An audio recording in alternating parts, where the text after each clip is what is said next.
Hello everybody, this is Fernando for the latest special edition video. Well, I hinted at this the other day with regards to making a video where I try to answer as many of your questions as possible. This is because there's a whole new set of subscribers that I see now on my YouTube channel, so thank you so much everyone for your new subscriptions. And then also, there's of course all you current and existing subscribers that have been here for the longest time, so thank you as well for your continued viewership. A lot of you have been asking questions throughout the past couple of days, weeks, months. In fact, it's been a while since I did one of these videos. So I thought I would redo one of these, and then that way I'll get to group as many of your questions as possible. There's not all the questions here, instead just the stuff that comes to mind when it comes to looking at your comments. And believe it or not, yes, I do see your comments. I have a nice little YouTube app that allows me to see any comments that come in into my channel, and then that way it gives me an idea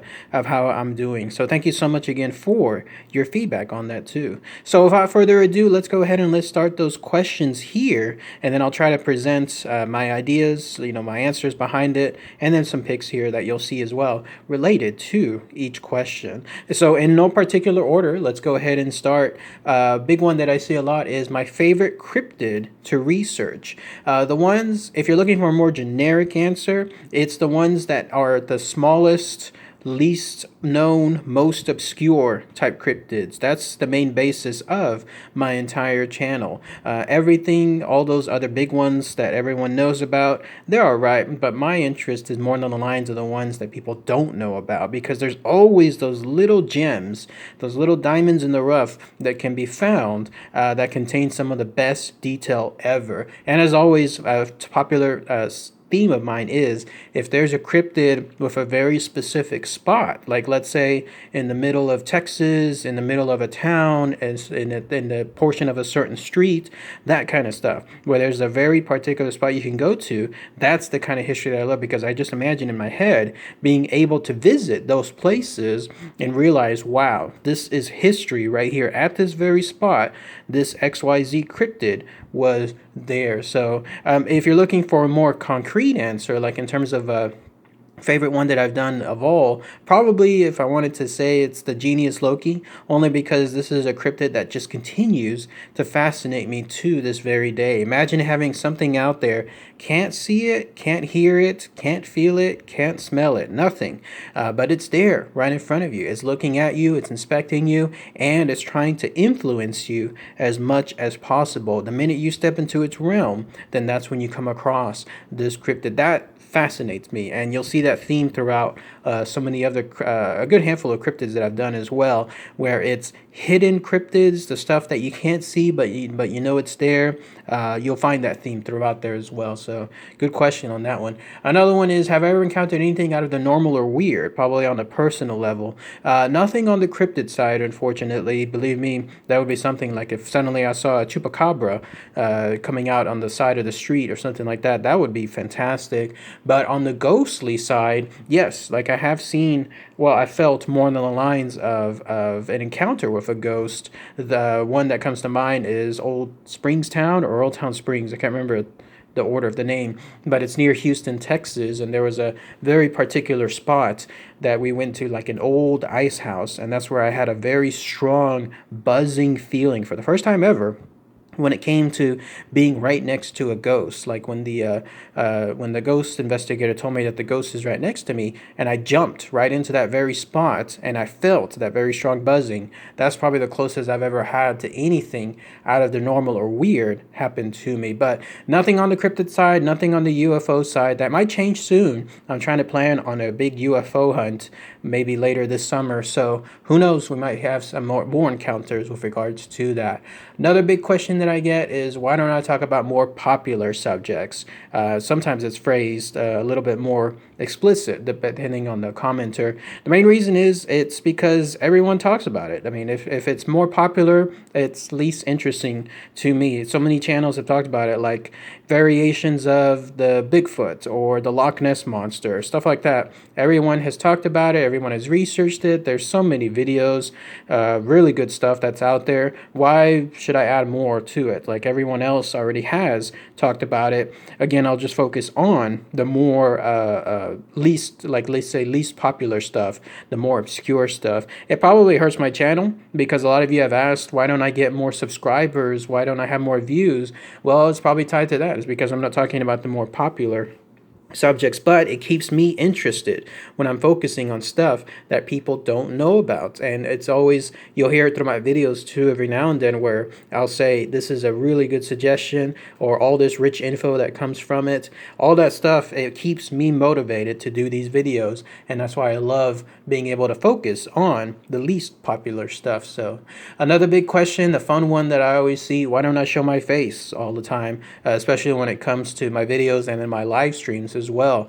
And I've mentioned this in the past too. It's mainly because I don't want it to be about me. Why should I focus on that? Instead, I just want it to be about the actual subject that I'm talking about within my videos. And it's a big like a little, I guess, I don't know how big it is, but it's something where it's kind of like, I see so many other videos where it's all about the person. Like they'll put their face front and center, they'll focus the camera on them the entire time while they're talking about something, and I'm wondering to myself, wow, that's great, but what about this? Like, what about the actual subject? Like, case in point, the other day, I think I was watching something about Superman, the movie, and it was about the 1978 movie, and it was talking about him turning back in time, and I thought at the end of the film, whether he was able to truly do that or if something else was happening. And this guy that was on almost the entire video was just focusing on him. It was his face, it was his mannerisms, it was just him. And every now and then it would show pictures, or it would show video from the movie itself. And I thought to myself, that's the exact epitome of why, I don't like this kind of stuff. Like, I want it to be more about the subject matter and include diagrams, or try to do something like showcase, about the actual discussion within the video rather than about the person. So who knows, maybe I'm wrong on that part, but that's mainly why I don't show my face on that part, because I don't want it to be about me. I just want it to be about the actual subject matter. Besides, you don't want to see this face at all. I mean, I have posted it here and then every now and then as a nice surprise. People will see it on live streams. Or I remember once I had it hidden for the longest time on a wizard video. Like I did a special edition video about my trip, one of my first trips to Wizard Comic-Con, and I had it hidden in there within one of the pictures. And someone pointed it out. Someone found it right then and there. So it goes to show, thank you so much, all you subscribers. Y'all look at my videos, y'all see everything there, and somebody found it. So that was pretty neat to do that as well.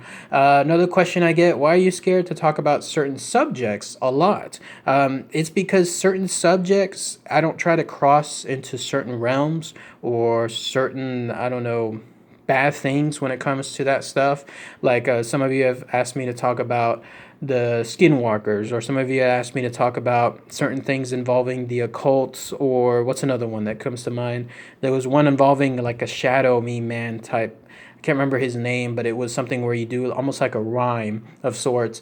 And I'm like, no, I'm not talking about that stuff, because the more you talk about that stuff, I believe, then the more that stuff knows about you. And so if you keep it at a distance, then you're able to kind of keep yourself safe. So that's why I try not to focus on certain things related to that kind of stuff, because it's just, I don't want to go into that realm where it's suddenly I can't turn back. Like if I cross something over, and then that's when those things, whatever those are I'm talking about, suddenly know about me, how do I stop it from continuing afterwards? So why risk it, in other words? So that's why I don't like talking about certain subjects. Maybe every now and then I'll talk about them just as a scientific standpoint. Like I'll present evidence, or I'll do something just on a very brief outline of information, but that's about it. So anything else beyond that, y'all are free to go and find that stuff yourself, but I'm not going to risk any kind of stuff related to that.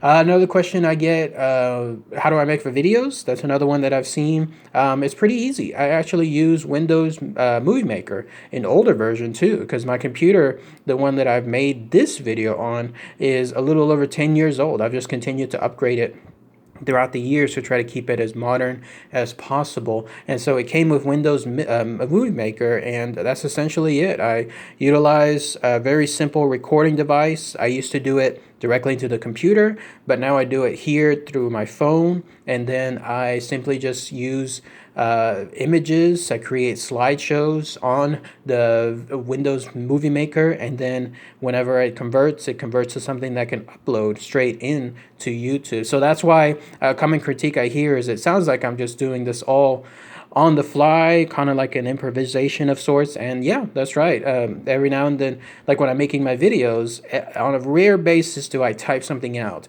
But most of the time, it's me reading the information, gathering little hints and little peaks of information here and there. And then when I'm making the video, I just talk straight through it, and that's it. In this manner, it makes it seem like it's much more real because it's the stuff that stood out. It's the stuff that's interesting to me. So that's how I make my videos. Pretty cut and dry, pretty simple. I don't use anything expensive. All of this is free, like all this stuff that I was using on Windows Movie Maker. So about the only thing I've paid for is the app that I have on my phone for recording my voice. I think it's called Easy Voice Recorder or something like that. It was like $4, and I downloaded it, and it works really, really well. So that's essentially how I make my videos. Speaking of which, what kind of phone do I have? I've actually been asked that before in the past. For the longest time, I had a beautiful flip phone. It was the Sony W518A, the Sony Walkman phone. Had it for 4 or 5 years or so. Loved it, absolutely loved that phone. But of course, phone companies have to make sure that you're moving on to the next phone. So a lot of the apps, if you could call them, were not working anymore on the phone. They just became obsolete. They could not access the websites anymore. So eventually I had to switch over to a smartphone, and I got this phone right here. This you're looking at, it's a Galaxy Express Prime 2, if I'm not mistaken. Really cheap prepaid phone. $100 is what I paid for it. Goes to show you don't need to have $40 a month phones that ultimately end up being like $1,000 over the entire lifetime of the payments. No, $100 phone here does everything I need. It's got YouTube. I have Hulu that I can watch, any website I want to see, on my banking apps as well. The aforementioned microphone recorder, all that stuff is on there. So that's all you need. So that's the kind of phone that I have. The only time I'll ever upgrade is if something like this ever just stops cold again when it comes to working apps. So another question I get is this one: can I come hang out with you? You believe it or not, I do get this one because when I mentioned that I'm going to go out to a certain place, whether it's Las Vegas or whether it's somewhere here in Texas or anywhere else really, where I try to get a notice ahead of time of be on the lookout for a live stream or some other information related to where I'm going, I get that question. I might do something like that in the future. Maybe a hangout more on the YouTube side. Once I get to 30,000 subscribers, apparently my channel will be eligible for Hangouts, I guess is what they call it there. It's where I'll be able to have something set up. People can say hi. I'll probably dedicate 30 minutes here and there, and then it'll be people typing or saying hello by video. Who knows?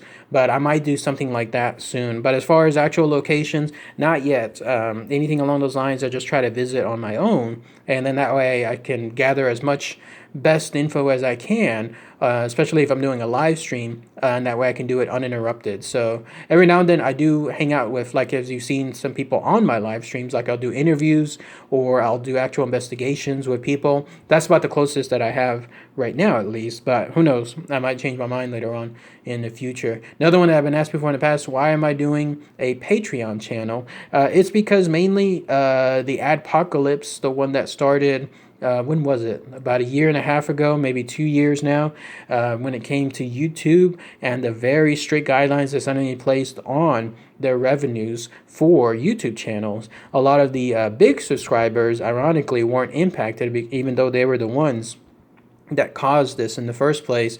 Instead, the little ones, the little guys and gals, like all my videos, other people's out there, all those were impacted by the loss of the subscription of the ads from videos, from subscriptions, and so forth. So I had to do a Patreon channel to help supplement some of that income. So I do have it still ongoing because, yeah, the apocalypse is still there to this day. Every now and then my videos do get flagged, if you can believe it. Talking about certain subjects apparently is too risque for YouTube. And when that happens, then there's no ad revenue associated with them. So Patreon channel helps support some of it. And I'm just continuing it also out of fun because I'm able to post a lot of stuff from the places that I visit. Lots of pictures, a lot of more intimate personal posts as well with regards to subject matters that I like. So that's another big one, the big reason that I like my Patreon channel. It's a nice way to showcase all that info. Although once my YouTube channel becomes that 30,000 subscriber special membership platform, then I believe it can allow me to do all the stuff that I do on my Patreon channel, but to do it on my YouTube channel. So once I get to that level, I'm going to start moving everything over to YouTube, and then that way you guys can see all of that as well. I think though there's going to be like a membership program. I don't know. I'll have to figure it out once I get to that level, but we'll see with regards to that. Another question I get, can I do a top 10 or can I do something else like a top 5, top 3? I don't mind doing those videos. In fact, I've done some of them in the past. I think one I did a couple of years back. The problem though is that everything changes. What I have now as a top 5, for example, could change tomorrow if I find something else that's far more interesting that suddenly bumps one of the other top 5 out of place, and then all of a sudden that makes my top 10 or my top 5 or my top 3 obsolete. So that's why I don't really like doing them. The other reason is they take a lot of work. When I'm talking about one subject matter, it's fine. It's pretty easy to do. It doesn't take too long. That ties into how I make my videos. It usually takes about an hour to 2 hours to do my videos one at a time, and that's just focusing on one subject. But if I'm doing several subjects in the same video, that's going to take a while. And so that's why I try not to do that, because if I'm focusing on one video far too often than another, then it sacrifices the time focusing on other things like other videos out there. And I realized that it's probably going to be best to do more of let's say multiple videos over individual subjects than one video focusing on multiple subjects, if that makes sense. So I think that's why you don't see more of the top 10. Another question I get a lot, why don't I comment more? That ties into what I was just mentioning. I do see your comments. Like I mentioned earlier, that app lets me see everyone's comments that come in. The reason I don't comment more or a lot is because that takes time too. That stuff, finding the comments, posting them. Sometimes people ask for things and then I post them. I used to do it a couple of years back, but the problem was I realized the time I was spending on this was taking up the time I could make more videos. And I thought to myself, it's probably better for me to focus more on videos because that's what you guys and gals want to see more of, rather than, let's say, the comments themselves, because only a few tiny people, a number of people will see the comments as opposed to the videos. A lot more of you will see that. So that's in a nutshell it. I wish I could comment more, like if I didn't have a full-time job, if I didn't have errands to run after work, stuff like that, if I didn't have to exercise, and then every now and then I take little cat naps here and there, if I didn't have all that stuff in the way, then yeah, I would gladly comment more. No doubt, like professional YouTubers, the ones that do this for an entire living, they focus most of their day, like 8-10 hours or so, on making videos and everything surrounding them. All the comments, responding back,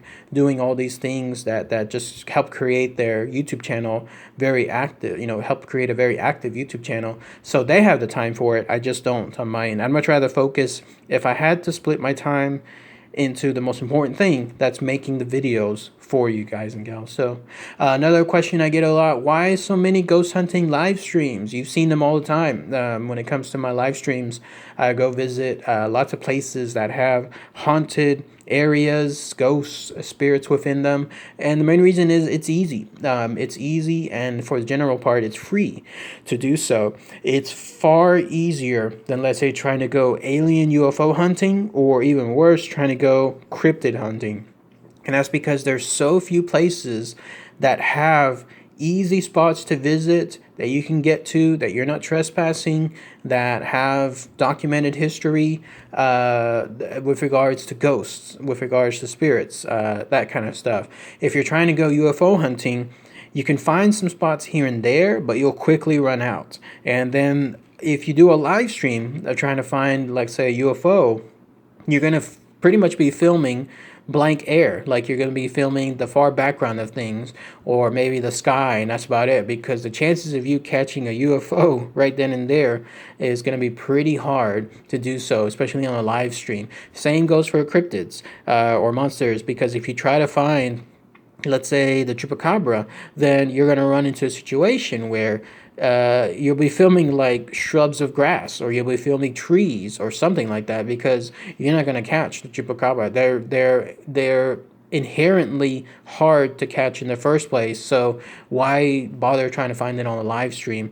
The closest I ever came to was last year. There was supposed to be at the Paranormal Con in Tyler, Texas, a Bigfoot hunt, and I was going to go visit an actual forest with the reported sightings of the Bigfoot. And so that was going to be the closest I've ever had to a live stream for something like that. Unfortunately, we got rained out. Can you believe that, luck? We got absolutely rained out. I'm not talking about like little bitty drizzle that I could have managed. No, we're talking about a hailstorm type rain. And so it was canceled at the very last minute. And that was the closest that I've come to. And as far as other live streams like the UFO one I just mentioned, there's possibilities, especially in the summer. But again, it's going to be probably just filming a lot of night sky, but we shall see. So, and then the last question I have here is another one that I see commonly, variations of it. Why don't I just talk about cryptids? Why don't I talk about just cryptids? That's the one that I get a lot as well. Main reason is because it probably would get me more views, and it probably would get me more subscribers, but it's about keeping things interesting. I like talking about other subjects, about aliens, UFOs, about mafia gangsters, about mysteries and disappearances. All the stuff that I keep changing keeps me motivated and keeps me going towards working on these videos. If I just talked about cryptids and monsters, then I would lose interest pretty quickly. I'm sure, like everyone else out there, it's all about the ADD type stuff. It's about keeping things motivated and making sure that I can focus on these videos with a passion. So having something where it's just every other day, pure cryptids, it would work on the short term, but on the long term, I would lose interest in it, and then you would see it in the work. So that's why I try to keep it fresh. And when I come back on the cryptid side, you'll see the quality of it. At least I hope so. It turns out to be good, because every time I go back to talking about cryptids, it's with a new passion. And I'm ready for your suggestions, and I'm ready for all this new information that I've gathered based on those suggestions for these videos. It's all about that stuff. So again, thank you so much for those questions, at least on the cryptid side, but that's the main focus, like why I don't talk about just cryptids exclusively. So, but that's it. What do you guys think? I have about maybe 13, 14 questions answered right there as a nice thank you for this special edition video. If there's any more questions that pop up throughout the next couple of months or so, I may do another special edition video here. But otherwise, thank you so much, everyone, for your support. All you new subscribers, thank you again. Existing subscribers, thank you as well. Big shout out to for all my crypties, as I call them, on my Patreon channel. I make a bunch of thank you videos there as well on a monthly basis. And if you want to join, you'll see the link below on all my videos with regards to that too. So, all right, everybody. Thanks again as always. Take care.